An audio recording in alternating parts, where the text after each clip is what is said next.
principe de mesure d'un micromètre. On va donc avoir la valeur en millimètres qui va être donnée par la bague, et puis on va lire le tambour par le trait horizontal.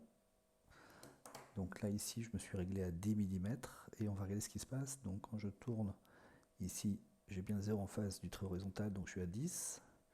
Si je me décale un tout petit peu, je vais être à 10,01, car la graduation que vous avez à cet endroit-là,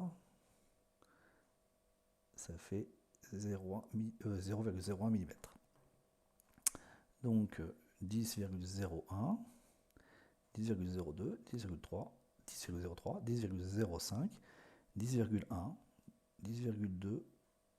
Voilà. Et vous voyez de plus en plus apparaître la graduation du 10, qui apparaît de mieux en mieux.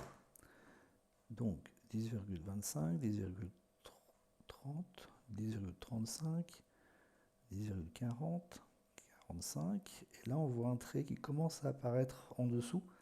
Le trait que vous voyez apparaître en dessous ici, c'est le trait du demi, donc du 10,5.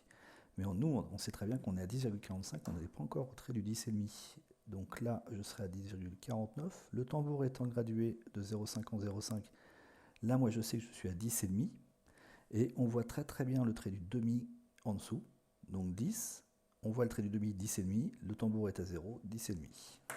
Si maintenant, je suis sur le 1, là, j'ai dépassé 10,5, donc je suis à 10,5 plus la valeur du tambour, qui est d'égal à 1, donc ça fait 10,51.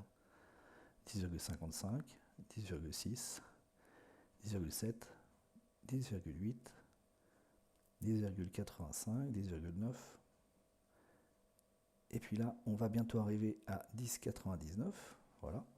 En fait, je vois très très bien le trait du 10,5, le trait du 10 aussi, et je commence à voir le trait du 11. Mais je n'ai pas encore dépassé 11. Je suis à 10,99. Donc c'est 10,5 plus la valeur du tambour. Là, si je me mets sur le 0, je suis bien à 11. Et tout à l'heure, ici, je ne pouvais pas être à 11,5 ou 11,49 puisque je voyais à peine le trait du 11. Voilà. Donc ici, 10, 11. Et donc, si je me mets à cet endroit-là,